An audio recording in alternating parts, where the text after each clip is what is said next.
Welcome back, fellow web creators and entrepreneurs. In this tutorial, I'm going to cover how to unnest video clips in Adobe Premiere.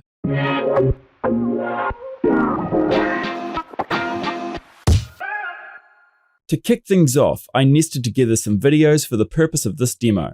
To undo any nested clip, simply double-click on the nested object, and this will open it to reveal the individual elements within it. Now make sure to select all of the elements inside the nested clip. You can either click and drag your mouse across everything inside the clip, or I'd recommend pressing Ctrl-A on Windows, Command-A on Mac to select all. This will ensure nothing is left behind. Next, right-click anywhere on an element and select Copy. Alternatively, you can press the Ctrl-C keyboard shortcut to issue the copy command. Now, return to your main timeline by clicking on your Primary Project tab above the timeline.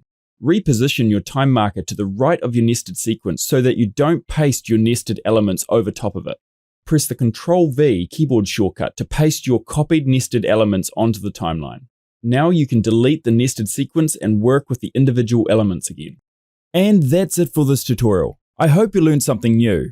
Thanks for watching, and I look forward to seeing you again soon.